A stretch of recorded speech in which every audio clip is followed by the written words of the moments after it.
मतलब ये होता है कि जो वहां पर सिर्फ आपकी बात सुन रहे हैं, आप सिर्फ उनसे बात कर रहे हैं। For example, if you are releasing a video on YouTube, आप यूट्यूब पे अगर एक वीडियो डालते हैं तो आपके जितने भी व्यूअर्स हैं आप उन सभी के लिए बोल रहे हैं, लेकिन जो नहीं देख रहे क्या उनके लिए बोल रहे हो? नहीं बोल रहे। तो this is what public speaking means. ठीक है, तो पब्लिक स्पीकिंग में आपको करना क्या है कि यहाँ पर तीन बेसिक इंटेंशन होते हैं, यानी कि तीन बेसिक मोटिव्स होते हैं, जिन मोटिव्स के लिए आप यहाँ पर बात करते हैं। If you are coming up here and speaking in front of your audience, or if you are putting a video of yourself on any social media, or if you are like releasing a video in your press conferences, ठीक है, तो ये सारी चीजें क्यों आप करते हैं? तीन बेसिक रीजंस के लिए। First, intention to do public speaking is to inform. सबसे पहला रीजन होता है इंफॉर्मेशन पास ऑन करने के लिए, यानी कि आपको यहाँ पर सिर्फ इंफॉर्मेशन पास ऑन करनी है, आपका और कोई मोटिव नहीं है। ठीक है, by products can be that thing. ठीक है, बाय प्रोडक्ट्स क्या होंगे? अगर इंफॉर्मेशन दी जा रही है तो somebody might say, somebody might you can say कि somebody, कोई और जो व्यक्ति है जो आपकी बातें सुन रहे हैं वो किसी और को बता सकते हैं। Am I audible to the last? Yes. तो आपका यहाँ पर बातें जो हैं, हो सकता है कि आपकी इंफॉर्मेशन जो है वो जरूरी लगे, इम्पोर्टेंट लगे किसी को, तो वो किसी और को बताएंगे कि आप इनका इंफॉर्मेशन सुनिए। This is called what? Publicity and fame. ये बाय प्रोडक्ट्स हैं। By products in the sense ये मेन प्रोडक्ट नहीं है आपके, ये मेन इंटेंशन नहीं है आपका। ठीक है, आपका यहाँ पब्लिक स्पीकिंग करने का मेन इंटेंशन सिर्फ तीन ही रहता है। पहला होता है आपका इंफॉर्मेशन देने का, यानी कि आप जितनी भी क्लासेस अटेंड करते हैं, जो लेक्चर्स आप अटेंड करते हैं, आपको नॉलेज दी जा रही है, यहाँ पर आपको इंफॉर्मेशन दिया जा रहा है यहाँ पर। तो this is what the purpose of your public speaking. This is a type of your public speaking. ठीक है, सेकेंड थिंग, आपने देखा होगा कि गवर्नमेंट का अगर कोई नया रूल निकलता है, या मान लीजिए आरबीआई ने बैंक्स में कोई नया रूल निकाला, तो प्रेस कॉन्फ्रेंस होती है ना? क्यों होती है? क्योंकि वो आपको पर्सनली इन्फॉर्म करना चाहते हैं कि ये चेंजेस हमने गवर्नमेंट में, या ये चेंजेस हमने बैंक रूल्स में किए हैं। राइट, तो ये इंफॉर्मेशन आपको दी जा रही है ताकि कोई फेक न्यूज या फेक इंफॉर्मेशन से आप परेशान ना हो जाए। राइट, जो भी चेंजेस हो रही हैं वो डायरेक्टली आरबीआई के गवर्नर आके आपको प्रेस कॉन्फ्रेंस करते हैं मीडिया में। राइट, क्यों करते हैं वो? पर्सनली, उनका और कोई काम नहीं है उनको क्या? उनके पास बहुत सारा काम है, लेकिन वो पर्सनली आके इन्फॉर्म करते हैं ताकि आपकी जो भी फेक न्यूज है या जो भी परेशानियां हैं, कोई ऐसा ना परेशान हो जाए कोई भी व्यक्ति बिना मतलब का गलत न्यूज के कारण। इसीलिए इसके बाद भी आपका मुद्दा खत्म नहीं होता है, उसके बाद भी जो एक्सपर्ट्स हैं वो आपके न्यूज चैनल पे बैठ के डिस्कशन करते हैं कि इस रूल का हमें लॉन्ग टर्म में, शॉर्ट टर्म में कितना फायदा होगा, कितना नुकसान होगा। Right, why all these things are done? So that you can have the particular information before you can get into that. उस पर्टिकुलर चीज में आप जाएं उससे पहले आपको बहुत सारी इंफॉर्मेशन मिल जाए ऑलरेडी, और उस इंफॉर्मेशन के बेसिस पे आप एक सही डिसीजन अपने लिए ले सकते। अंडरस्टूड? तो ये रीजन होता है इन्फॉर्म करने का, पब्लिक स्पीकिंग। तो पब्लिक स्पीकिंग का सबसे पहला इंटेंशन हुआ इन्फॉर्म करने का, ये समझ में आ गया सबको? सेकेंड इंटेंशन होता है आपका यहाँ पर इन्फ्लुएंस करने का। इन्फ्लुएंस करने का मतलब क्या? मोटिवेट करना है आपको। क्यों मोटिवेट करना है आपको? यू हैव हर्ड कि इंस्टाग्राम में आजकल there are lot of influencers. Why is it becoming a very famous thing? Public में इम्पैक्ट होता है। ओके, क्यों इम्पैक्ट होता है? If a person, let's say if a person, these type of videos come in Instagram and YouTube all the time. If a person is changing his or her diet, वो अपना diet change कर रहे हैं, सिर्फ अपना diet change कर रहे हैं, और उन्होंने एक हेल्दी डाइट पे शिफ्ट कर लिया अपना डाइट, एंड उनके जो भी फिजिकल चेंजेस आ रहे हैं, इससे मुझे जानकर क्या फायदा होगा? वो अपनी पर्सनल इंफॉर्मेशन क्यों बता रहे हैं मुझे? Exactly, so that we can also get influenced and we can get, मतलब ऐसा होता है ना, खुद को हम मोटिवेट नहीं कर पाते तो हमारे लिए और भी बाकी लोग हैं जो हमें मोटिवेट करते हैं कि आप अगर इस तरह का काम करते हैं तो आपको ये चीज मिल जाएगी। If you want to healthy lifestyle, आपको यहाँ पर हेल्दी डाइट फॉलो करना होगा, एक्सरसाइजेस करने होंगे। राइट, तो उनको वो अपनी पर्सनल इंफॉर्मेशन आपके सामने क्यों रखते हैं? ताकि आपको भी मोटिवेशन मिले कि ऐसा नहीं है कि 2 दिन एक्सरसाइज कर लिया तो हो गया है, बॉडी पूरी फिट हो गई, ऐसा नहीं होता है। आपको पूरा वो रूटीन में डालना होगा and you have to continue doing that, right. आपका अगर यहाँ पर आप कोई एक सब्जेक्ट है जो नहीं क्लियर हो रहा है आपको, तो you do what, you watch videos. आपका मान लीजिए यहाँ पर टीचर जो पढ़ा रहे हैं वो अगर नहीं समझ में आया, आप बार बार डाउट पूछ रहे फिर भी नहीं समझ में आ रहा, तो आप क्या करते हो?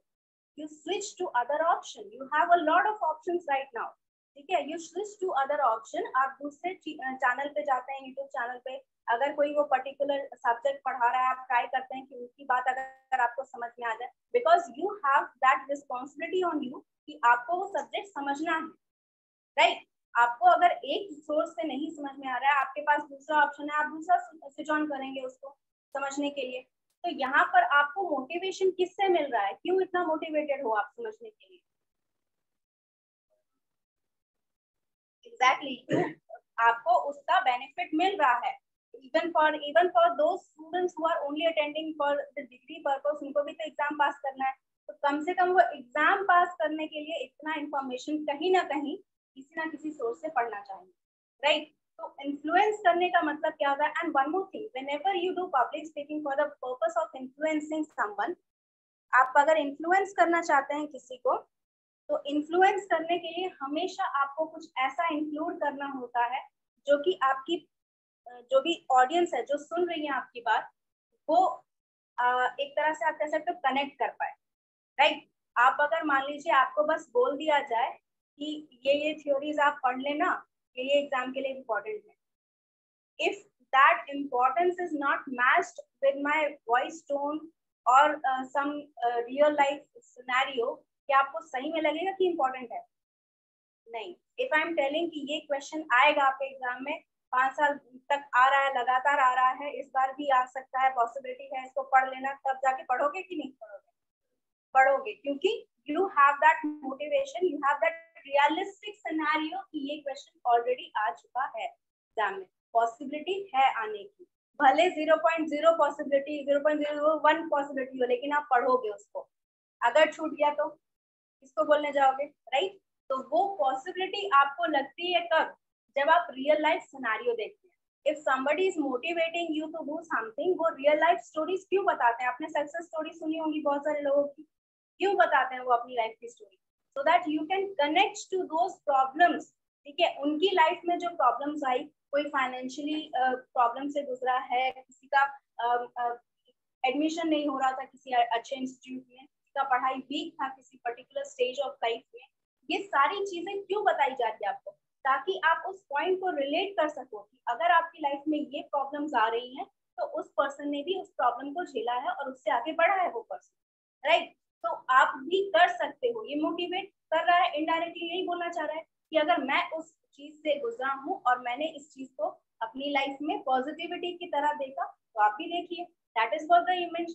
तो यहाँ पर आपको जब इन्फ्लुएंस करने के लिए पब्लिक स्पीकिंग करनी है, you have to include some of your own story और some of realistic story। जरूरी नहीं कि आप अपनी स्टोरी बताएं, हो सकता है कि आप सुंदर पिचाई की स्टोरी बता दें, राइट। आप हो सकता है कि ये what is his name, yes, Elon Musk की बता दें, या फिर टाटा जी की बता दें, किसी की भी आप बता सकते हैं, right. Any other story who the audience know, किसी को भी ऑडियंस जो आपको जान रही है, ठीक है, उनकी स्टोरी। मतलब मान लीजिए कि अगर मैं किसी ऐसे पर्सन की स्टोरी बताती हूँ जिसको आप जानते नहीं, तो क्या आप इन्फ्लुएंस हो जाओगे? आप जानते ही नहीं हो उस पर्सन को। So what you have to do, something that is connectable, उस पर्सन से आप कनेक्ट कर पा रहे हैं, उसके बारे में यस नो टॉकिंग, तो यहाँ पर आप कनेक्ट कर पा रहे हैं, इसलिए आपको ऐसी इंफॉर्मेशन पास ऑन करनी है अपने ऑडियंस से कि वो जानते हैं उसके बारे में, राइट। हाँ, तो ऐसे ऊपर ऊपर करने से कैसे होगा? यहाँ पर खाली बेंचेस बैठी हैं तो नहीं देख बैठा जा रहा है आप लोग को। कम हियर, यहाँ पर आगे की बेंचेस खाली नहीं रखनी चाहिए, ठीक है। मैं डांट नहीं रही हूँ, कोई और टीचर आएगा वो डांट के बैठाएगा, ठीक है। ऐसे उछल उछल के कर रहे हैं कि मैम सुन ले, देखते, बेटर है कि आप आगे बढ़िए। पीछे वाली सीट्स ना उन लड़कों के लिए रख दीजिए जिनकी हाइट बहुत ज्यादा है, जिनको ऐसे करके नहीं देखना पड़ रहा है। यस यस, तो आपका दो रीजन आपको पता चल गए, दो मोटिव्स आपको पता चल गए जिसकी वजह से आप पब्लिक स्पीकिंग करते हैं। And the last one is your for the entertainment of your audience. ठीक है, जो भी लिसनिंग ऑडियंस है उनके एंटरटेनमेंट के लिए। आपने स्टैंड अप कॉमेडी का नाम सुना होगा। Yes, it is a very booming field right now. ठीक है, ये फील्ड जो है ये रिसेंट 10 इयर्स में बहुत ज्यादा आगे बढ़ रहा है। क्यों बढ़ रहा है? Yes, public demand. ठीक है, लोग चाहते हैं, लोगों का स्ट्रेस बढ़ रहा है, कंपटीशन बढ़ रहा है लाइफ में, तो लोगों का स्ट्रेस बढ़ रहा है, so they want something entertaining in their life. और वो खुद से अगर करेंगे तो फिर तो सोचते ही रह जाओगे आधा घंटे तक करे क्या हम लोग, है ना। तो इसीलिए वो पर्सन जो है, आप क्या करते हो, आप क्यों इतना वो जो स्क्रॉल करने वाला टिकटॉक वीडियोस क्यों देखते हो इतना?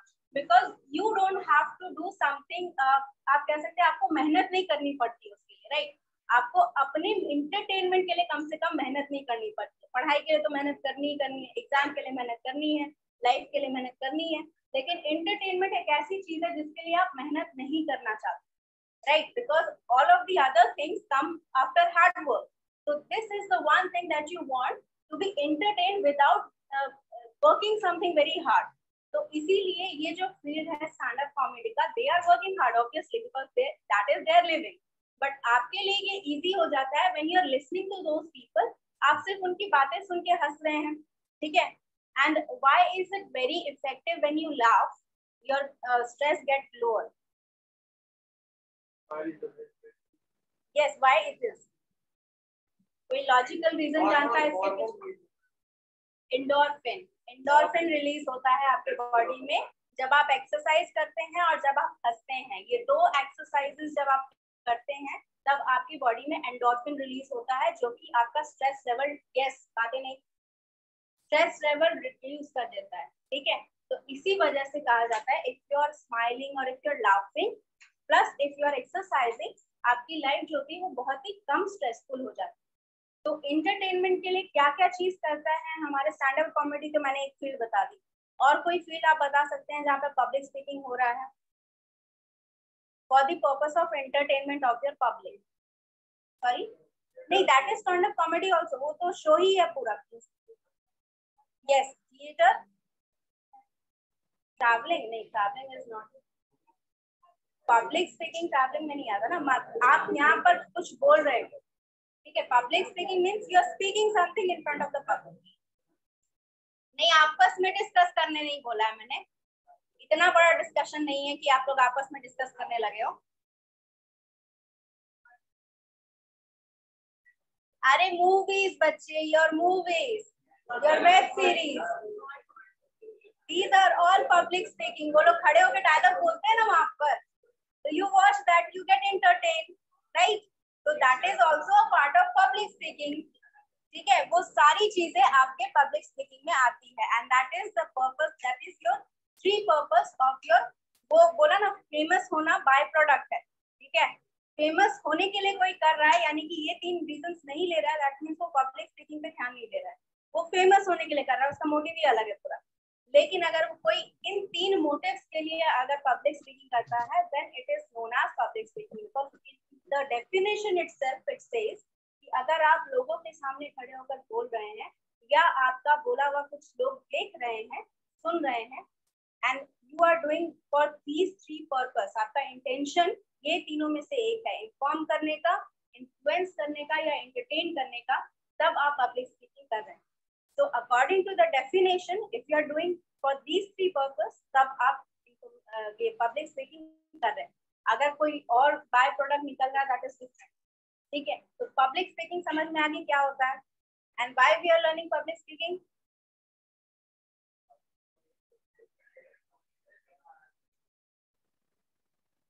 What is the highest efficiency channel?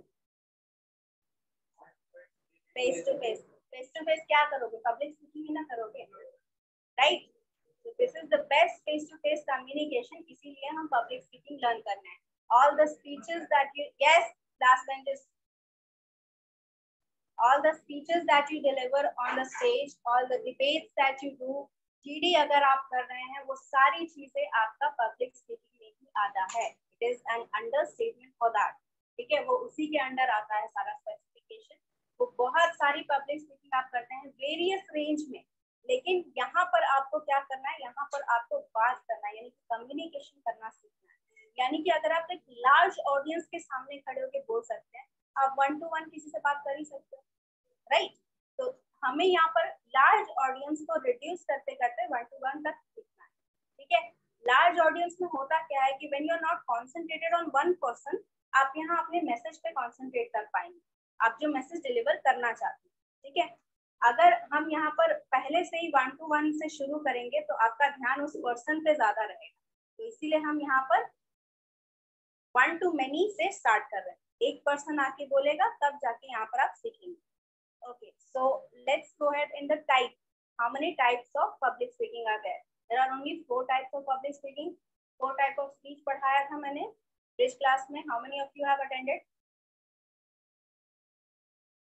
नहीं, उधर उधर क्या देख रहे हो? I can remember your faces. See, हाँ, तो 4 टाइप मैंने जो पढ़ाया था वही 4 टाइप का आपका हर एक टाइप का पब्लिक स्पीकिंग होता है. ठीक है, first one is your informative. बताया था इंफॉर्मेटिव यानी कि सिर्फ इंफॉर्मेशन आपको भेजने के लिए, अगर आप स्पीच दे रहे हैं या ये डिबेट कर रहे हैं, जीडी कर रहे हैं, सिर्फ इंफॉर्मेशन करने के लिए अगर कोई पब्लिक स्पीच हो रही है तो ये इंफॉर्मेटिव कहलाता है. सबसे बेसिक होता है ये, इसमें बहुत ज्यादा मेहनत नहीं करनी होती है क्योंकि इमोशंस बहुत ज्यादा अटैच नहीं होते हैं. If I am just delivering you some, अगर मैं सिर्फ डेफिनेशन लिखवा रही हूँ तो उसमें इमोशन अटैच नहीं होंगे. That is a technical terms that you are learning. ठीक है, ACIT हो, आपको पता है कोडिंग में थोड़ी आप इमोशन डालते हो, वहां पर नहीं डालते हो ना. तो इंफॉर्मेशन के लिए आपको बहुत ज्यादा मेहनत नहीं करनी है. Just have to provide the information कि यहाँ पर कैसे हम लोग यहाँ पर ये चीज कैसे होती है या जो भी आप बताना चाहते हो उसके बेसिस पर. Second thing that is very much important is your you can say persuasive. ये आपका बहुत ही ज्यादा इम्पोर्टेंट होता है क्योंकि पर्सुएशन में सबसे ज्यादा मेहनत लगती है. You have to include at least 65 to 70% of your non-verbal communication with that. ठीक है, 65 से 70% आपका persuasion में non-verbal communication रहता है. क्योंकि persuasion आप तभी किसी को मोटिवेट कर सकते हो, तभी किसी को इन्फ्लुएंस कर सकते हो जब आप खुद के इमोशंस में डाल रहे हैं. Right, I have told you ना, जब इमोशंस आपको इन्फ्लुएंस अगर करना है किसी को, तो पर्सनल लाइफ की स्टोरी सुनानी है या किसी और की लाइफ की स्टोरी सुनानी है, तो उससे कर क्या रहे हो आप उनको इमोशनली ये कमांड दे रहे हो कि ये चीज उस पर्सन ने कर ली थी, आप भी कर सकते हैं. तो ये एक तरह का इमोशनल मोटिवेशन है आपके लिए. राइट, तो इसीलिए पर्सुएशन जो होता है वो सबसे ज्यादा इंपॉर्टेंट होता है किसी भी टाइप का पब्लिक स्पीकिंग अगर आप कर रहे हैं. ठीक है, तो उसमें बहुत ज्यादा नॉन वर्बल कम्युनिकेशन नहीं होता है. ठीक है, इट गेट्स रिड्यूसिंग. ठीक है, वो रिड्यूस होते जाता है. लेकिन पर्सुएशन एक ऐसा टाइप है जहां पर आपको मैक्सिमम टाइम नॉन वर्बल पे रिलाई करना होता है क्योंकि आपके इमोशंस जो होते हैं वो वहां पर पीक पे होने चाहिए. आपकी वर्ड्स हो सकता है कि वो याद नहीं रखते, लेकिन आपने जिस तरह उनको डिलीवर किया वो जरूर याद रखेंगे. ठीक है, तो पर्सुएशन जो होता है वो सबसे ज्यादा इंपॉर्टेंट है. When you want to persuade you have to keep 65 to 70% of your non verbal in check.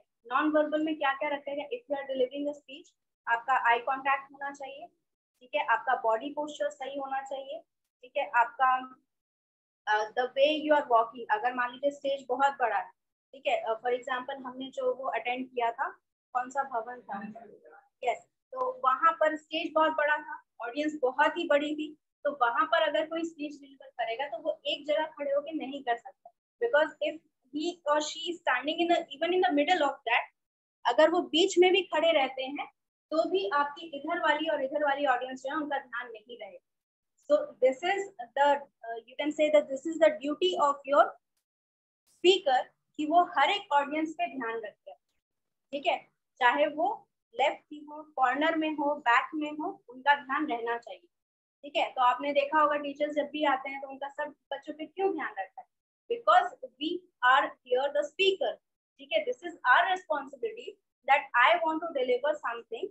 भले ही मैं यहाँ पर इंफॉर्मेटिव दे रही हूँ आपको, ठीक है, भले ही मैं कोडिंग ही समझा रही हूँ, लेकिन मेरी ये रिस्पॉन्सिबिलिटी है कि हर एक स्टूडेंट को आना चाहिए, हर एक स्टूडेंट पे ध्यान देना चाहिए, and that is the reason why maintaining an eye contact is very much important.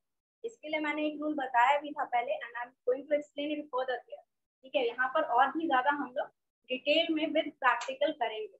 अभी तो ऑफलाइन क्लासेस हो गई है, तो you can come here and experience all those things. Best classes वाले स्टूडेंट कर चुके हैं ऑलरेडी, जिन्होंने नहीं किया उनके लिए फर्स्ट टाइम होगा, बहुत सारे लोगों के लिए if coming up here, but you can, I can give you a guarantee कि वो जो नर्वसनेस वाली फीलिंग होती है कि अभी एकदम हार्ट अटैक आ जाएगा, वो कम हो जाती है। I can give you a written guarantee for that. Once you start practising, वो आराम से आपका जो नर्वसनेस है ना, वो खत्म हो जाएगा। नर्वसनेस आपका क्यों होता है? बिकॉज सबसे ज्यादा इंसान को सिर्फ एक ही चीज से डर लगता है, अदर देन डेथ। एक ही चीज है जिससे इंसान सबसे ज्यादा डरता है, फियर ऑफ अननोन, यानी कि अनजान चीजों से उनको डर लगता है। जब आप प्रैक्टिस कर करके वो चीज आपके हैबिट में डल जाती है, तब वो अननोन नहीं रह जाती है, राइट? तो उस चीज का डर खत्म हो जाता है। ठीक है, तो अगर आपको डर लग रहा है तो बस ये समझिए कि आप उसको पहचानते नहीं। एक बार स्टेज से दोस्ती कर लोगे तो फिर वो तुम्हारा बेस्ट फ्रेंड बन जाएगा। ठीक है, alright. So next, the third type is your extemporaneous. Extemporaneous, I do have a marker. EX, write down EX.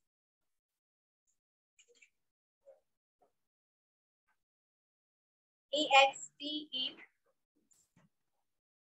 MP, OR, EOUS, EXTE, MP, कहाँ तक लिखा? एक्सटेम्पोर ना, राइट? M तक लिखा। P, ORE,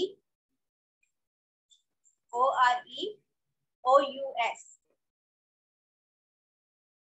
एक्सटेम्पोरियस। इसका मतलब ये होता है कि जब आपको एट द मोमेंट कुछ करने के लिए दिया जाए, मान लीजिए अभी मैं अगर आपको दे दूं कि you have 5 minute to prepare, आपके पास 5 मिनट है मैं आपको एक टॉपिक दे रही हूँ, उस पर आपको कुछ भी प्रिपेयर करके लाना है, what ever is your opinion on that topic, आपको प्रिपेयर करके 5 मिनट या 2 मिनट में यहाँ आके प्रिपेयर करके देना है, बताना है सबको कि क्या सोचते हैं आप उस टॉपिक के बारे में। This is called extempore. मतलब एक्सटेम्पोर का मतलब होता है जब आपको एट द मोमेंट कोई टॉपिक दिया जाता है, ठीक है, और आप उसी टाइम डिसाइड करते हैं कि आपको क्या बोलना। ठीक है, फॉर एग्जाम्पल कई बार आपने देखा होगा कि प्रेस में या किसी भी इंटरव्यू में कभी कभी कोई फिल्म स्टार्स बताते हैं कि उन्होंने एट द मोमेंट जब शूटिंग हो रही थी उसी दौरान उस क्लिप में कुछ अपने से चेंजेस की, right? That is called extemporaneous. ठीक है, मतलब आपने एट द मोमेंट डिसाइड किया कि वो चीज उसमें होनी चाहिए, इंक्लूड करनी चाहिए। तो एक्सटेम्पोरियस का मतलब कि आपने यहाँ पर प्रिपेयर नहीं किया इन द सेंस, ठीक है, आपने ये चीज प्रिपेयर नहीं की, प्रिपरेशन पूरी नहीं की। जैसे आपको मैंने स्पीच लिखने बोला, तो आप वहां पर स्पीच के लिए डाटा कलेक्ट करोगे पहले, फिर उसको एक स्पीच के फॉर्मेट में डालोगे, फिर उसके बाद प्रैक्टिस करोगे, फिर डिलीवर करोगे। तो इसके लिए आपने पूरा प्रिपरेशन किया। लेकिन एक्सटेम्पोरियस का मतलब होता है कि आपने बिल्कुल भी प्रिपेयर नहीं किया और एट द मोमेंट डिसाइड किया कि ये चीज हमें पब्लिक के सामने रखनी चाहिए। या फिर आपने इन्फ्लुएंसर्स को कई बार देखा होगा, एट द मोमेंट क्या होता है, मान लीजिए एक व्यक्ति जो है वो किसी पर्सन की मदद कर रहा है पब्लिक में, एंड कोई उसका वीडियो शूट करके डाल देता है। दिस इज ऑल्सो एक्सटेम्पोरियस, क्योंकि उस पर्सन को नहीं पता है कि उसका वीडियो शूट हो रहा है, प्लस उस पर्सन ने एट द मोमेंट डिसाइड किया कि ये जो पर्सन कर रहा है ये मुझे दुनिया को दिखाना चाहिए, राइट? तो ये आपका एक्सटेम्पोरियस, जब आप बिना डिसाइड किए, बिना प्रिपरेशन किए आप यहाँ पर जब प्रेजेंट करते हैं, ठीक है, ऑलराइट। एंड 3 पार्ट हो गए, and the last one would be your, कितने कितने टाइप हो गए, कौन से? इंफॉर्मेटिव हो गया, परसुएशन हो गया, और कौन सा बचा? एक्सटेम्पोरियस हो गया।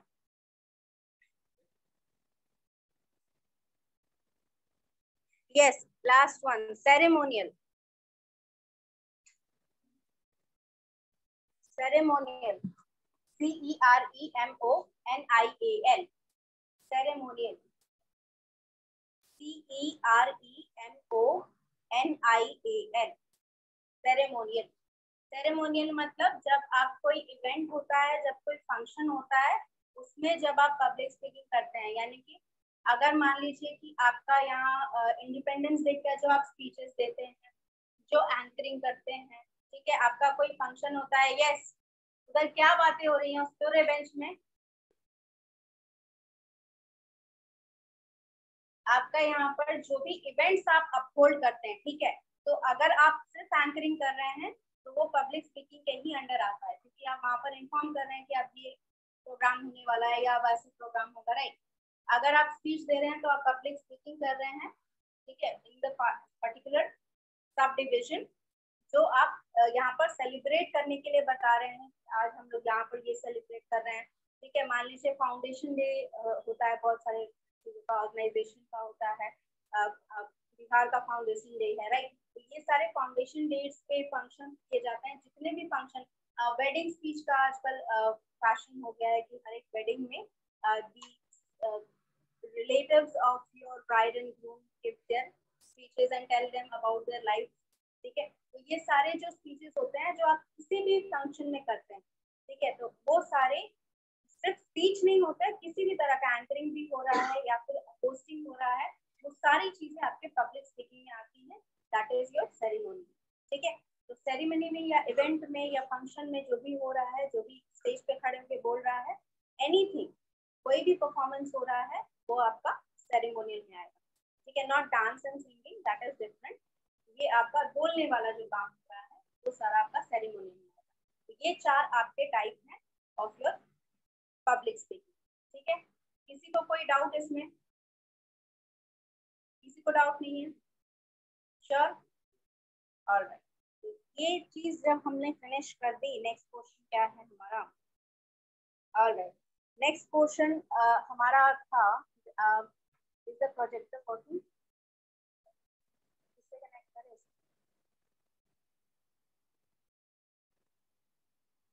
Alright, let's do one thing, I will send you a link. मैं एक लिंक भेजूंगी, वो आप चेकआउट करिएगा, उसको अच्छे से देखिएगा, ठीक है। देखने के बाद नेक्स्ट क्लास हम उस पर डिस्कशन करेंगे, ठीक है, कि उसमें क्या चीज आपने सीखी, ठीक है, और क्या चीज आप यहाँ पर अवॉइड करेंगे when you are presenting anything here. चाहे आप स्पीच दे रहे हैं, प्रेजेंटेशन दे रहे हैं, चाहे आप डिबेट कर रहे हैं, क्या क्या चीजें आपको अवॉइड करनी है, ठीक है। यस बच्चे, बातें नहीं, क्या क्या चीजें आपको अवॉइड करनी है, ये पहले से थोड़ा आइडिया होना चाहिए। So I will be giving you a brief video of a person giving a presentation, ठीक है। उसमें एक पर्सन है जो प्रेजेंटेशन दे रहा है, उसमें उसने आधे क्लिप में एक बुरा प्रेजेंटेशन दिया है और उसको आधे क्लिप में उसने अच्छा प्रेजेंटेशन दिया। दोनों में आपको डिफरेंस पिक आउट करना है, क्या डिफरेंस है, एंड उस पे सबटाइटल्ड है तो डोंट वरी, आप सबटाइटल्स ले सकते हो अगर आपको समझ में नहीं आ रहा है। हालांकि the person is Indian only, तो उसमें बहुत ज्यादा एक्सेंट उसका बहुत ज्यादा अलग नहीं होगा, लेकिन अगर किसी को नहीं आया तो सबटाइटल्स ऑन कर लीजिएगा, ठीक है। Alright, so let's do one thing. Online students, अगर कोई दिक्कत हो रही है तो यू कैन स्पीक, मैंने किसी को अनम्यूट नहीं किया है। Any doubts from your side? No, ma'am. All right.